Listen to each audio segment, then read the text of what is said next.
What would the world be like without men?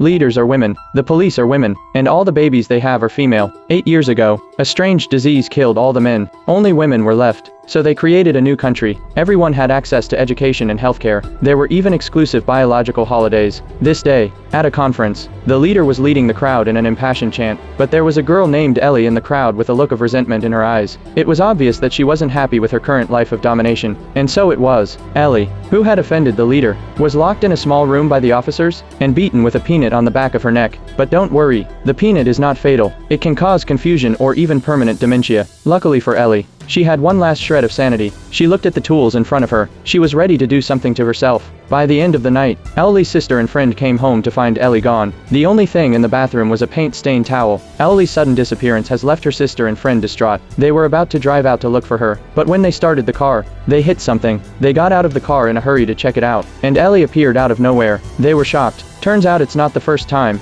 Ellie's been hit with a peanut. She was smart enough to leave clues for herself. After waking up in the daytime, she followed the instructions on the post-it note to get the peanuts out step by step. She was upset and went to the nursing home to look for her mom. But mom was in a daze, because she had suffered from peanuts just like Ellie, and the marks of her punishment were deeply embedded in her mother's temple. That's why Ellie hates this country so much. So the person who got hit wasn't Ellie. Then who was the person lying on the ground?